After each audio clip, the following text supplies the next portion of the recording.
जय श्री गणेश दोस्तों। हमारी आज की कहानी का नाम है धोखा। कहानी अच्छी लगे तो प्लीज चैनल को सब्सक्राइब कर लीजिएगा। अब शुरू करते हैं कहानी। विशाखा, रूबी को मेरे साथ शहर भेज दो। शहर में पढ़ लिख कर कुछ काबिल बन जाएगी। यहाँ गांव में देवर जी के गुजर जाने के बाद तुम बड़ी मुश्किल से खेतों में काम करके अपना गुजारा चलाती हो। कैसे इसको 12वीं के बाद पढ़ा पाओगी? अभी 8वीं में है। शहर से 12वीं करवाकर मैं कॉलेज में एडमिशन दिला दूंगी। घर में रहेगी। आखिर ताईजी ताऊजी कब काम आएंगे? दीदी, लेकिन मैं इसे कैसे अपने दिल के टुकड़े को अलग कर दूं? मैं इनके जाने के बाद रूबी के लिए तो जी रही हूँ। विशाखा ने जेठानी अपूर्वा से कहा, अरे हम कोई और नहीं, तुम्हारे अपने हैं। सोच लो, रूबी को इस गांव में तुम क्या दे पाओगी? शहर में उसके लिए कितने ही रास्ते खुल जाएंगे। रूबी जो चाहेगी हम उसे पढ़ाएंगे। रूबी और कंचन में मेरे लिए कोई फर्क नहीं है। अब तुम सोच लो, हम लोग कल निकल रहे हैं। अपूर्वा ने मिश्री घोलते हुए मीठी आवाज में कहा। विशाखा सोचने पर मजबूर हो गई। रूबी पढ़ाई में बहुत अच्छी है। पढ़ लिख कर अपने पैरों पर खड़ी हो जाएगी। आखिरकार बेटी की भलाई का सोचकर दिल पर पत्थर रख उसने रूबी को जेठ जेठानी के साथ भेज दिया। जाते जाते अपूर्वा ने उसे आश्वस्त किया कि हर हफ्ते फोन पर बात करवा दिया करेंगे। जाते वक्त रूबी बहुत उदास थी। आखिरकार बच्ची ही तो है। पहले पिता चले गए, अब माँ का साथ भी छूट रहा है। विशाखा का भी दिल बेटी के साथ ही मानो जा रहा था। विशाखा को अपूर्वा ने कहा कि उसे चिंता करने की कोई जरूरत नहीं है। वे लोग छुट्टियों में रूबी को मिलवाने ले आया करेंगे। विशाखा गांव में रहकर अपना और सासू माँ का ख्याल रखे। शहर आकर शुरू में तो रूबी के हर हफ्ते फोन आते और रूबी के साथ अपूर्वा से भी बात हो जाती। अपूर्वा ने बताया कि अच्छे स्कूल में रूबी का एडमिशन करवा दिया है। कंचन के स्कूल में नहीं हो पाया क्योंकि रूबी की पढ़ाई का स्तर गांव में पढ़ने के कारण कमतर है। विशाखा निश्चिंत थी कि रूबी घर पर अपनों के बीच में है, पढ़ाई लिखाई कर रही है। 2 महीने बाद फोन आने का अंतराल बढ़ने लगा। महीने में एक बार ही बात हो पाती, उसमें भी अपूर्वा साथ ही बात करती। अपूर्वा विशाखा को बताती कि रूबी की पढ़ाई के लिए वे लोग काफी मेहनत कर रहे हैं ताकि शहर के बच्चों के समान उसका लेवल आ सके। ट्यूशन भी लगवा दिया है। विशाखा जेठ जेठानी के एहसान तले दब जाती। सासू माँ भी अपने बड़े लड़के बहू यानी विशाखा के जेठ और जेठानी अपूर्वा का गांव भर में गुणगान करते न थकती।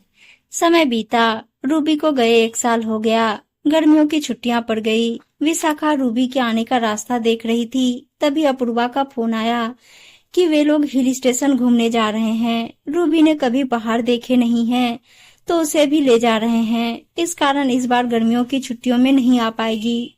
मौसम बदला, सर्दी की छुट्टियां भी आकर निकल गई, परंतु रूबी नहीं आ पाई क्योंकि अपूर्वा को पथरी का अचानक ऑपरेशन कराना पड़ा। विशाखा ने चिंता व्यक्त करते हुए रूबी को गर्मी की छुट्टियों में आने को कहा। ऐसे ही हर साल होता रहा और देखते देखते 4 साल बीत गए। अपूर्वा ने बताया कि रूबी 12वीं में आ गई। अब कॉलेज जाएगी तो इस साल भी नहीं आ पाएगी। रूबी फोन पर हो हाँ में जवाब देकर रख देती। अपूर्वा ही विशाखा से बातें करती।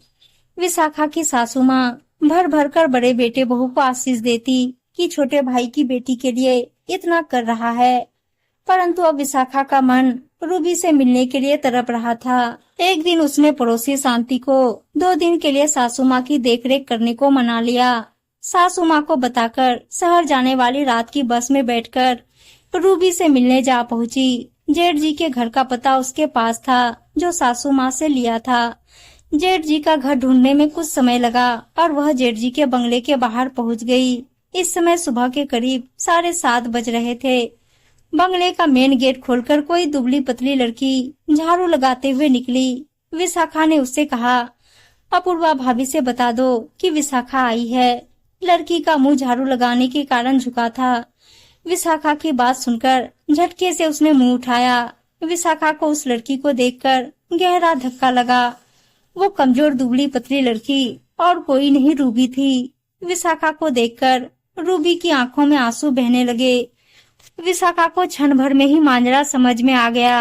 झाड़ू फेंककर रूबी का हाथ पकड़कर घर में घुसकर आवाज लगाई, दीदी कहाँ हो आप? अरे विशाखा, तुम यहाँ कैसे? अपूर्वा अचानक से विशाखा को सामने देखकर बुरी तरह सकपका गई।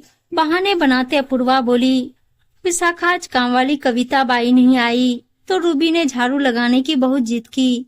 मेरे मना करने पर भी मानी नहीं तो मैंने हाँ कर दी। जाओ रूबी बेटा, हाथ धोकर नाश्ता करने आ जाओ।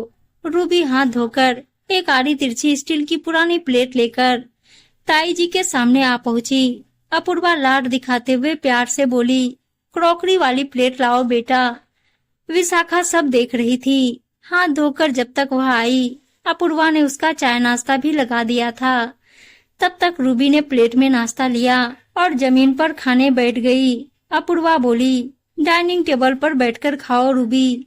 ताई जी, मैं तो हमेशा नीचे जमीन पर।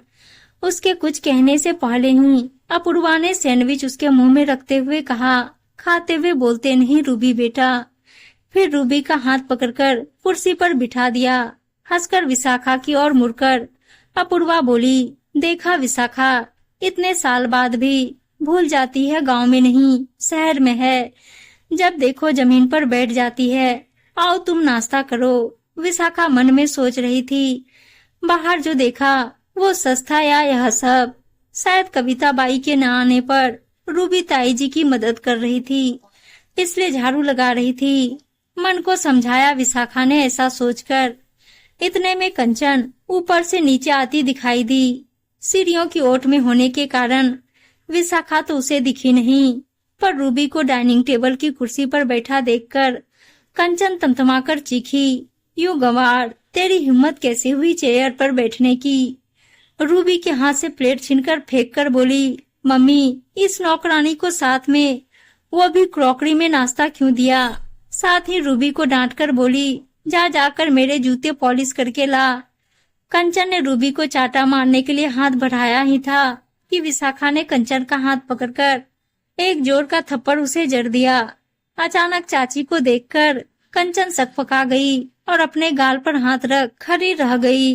विशाखा ने गुस्से में कहा, दीदी ये ख्याल रख रही हो आप रूबी का? मेरी बेटी को नौकर बना दिया, पढ़ने भी नहीं भेजती होंगी, है ना रूबी? रूबी बोली, माँ स्कूल की मैंने यहाँ शकल भी नहीं देखी। चल रूबी, अब और नहीं सहेगी तू, हम गांव जा रहे हैं अभी। रूबी का हाथ पकड़कर विशाखा जाने लगी। रुक जा विशाखा, मैं सच में पढ़ाऊंगी रूबी को, वो तो इसका मन ही नहीं लगता पढ़ने लिखने में। बस दीदी और झूठ नहीं, हमारे गांव की सबसे होशियार पढ़ने वाली मेरी रूबी को आपने नौकरानी बना दिया। आपने जो गलती की है, गलती छोटा शब्द है, आपने तो गुनाह किया है, धोखा दिया है हमें, हमारे विश्वास को, रिश्तों को तार तार कर दिया है आप लोगों ने। आपके साथ भाई साहब भी बराबर के गुनहगार हैं। सगे भाई की बच्ची को नौकरानी बना दिया, शर्म नहीं आई आप दोनों को? कंचन, तुमने अपनी चचेरी बहन से नौकर की तरह व्यवहार किया। इन सब गलतियों की माफी नहीं है। कभी आपका जमीर जगे तो अपनी करनी पर विचार करना। ईश्वर सब देख रहा है कहीं न कहीं, कभी तो आप सभी को अपनी करनी की सजा अवश्य मिलेगी। शोर सुनकर अपूर्वा के पति और विशाखा के जेठ भी नीचे आ चुके थे। हाथ जोड़कर विशाखा को रोकने की कोशिश की। विशाखा ने हिकारत भरी नजरों से देखा और कहा, भाई साहब, हर गलती की माफी नहीं होती। आपने अपने सगे भाई की बच्ची को नौकर बना दिया। धिक्कार है आप पर। आपने और जेठानी जी ने तो सगे रिश्तों का मान तक नहीं रखा। जेठ जी, जेठानी जी, आपके दिए इस धोखे की माफी आपको कभी नहीं मिल सकती। कहती हुई विशाखा रूबी को लेकर चली गई। उम्मीद है दोस्तों कहानी अच्छी लगी होगी, और अच्छी अच्छी कहानियां सुनने के लिए चैनल को सब्सक्राइब और वीडियो को लाइक शेयर जरूर कर दीजिएगा। धन्यवाद दोस्तों।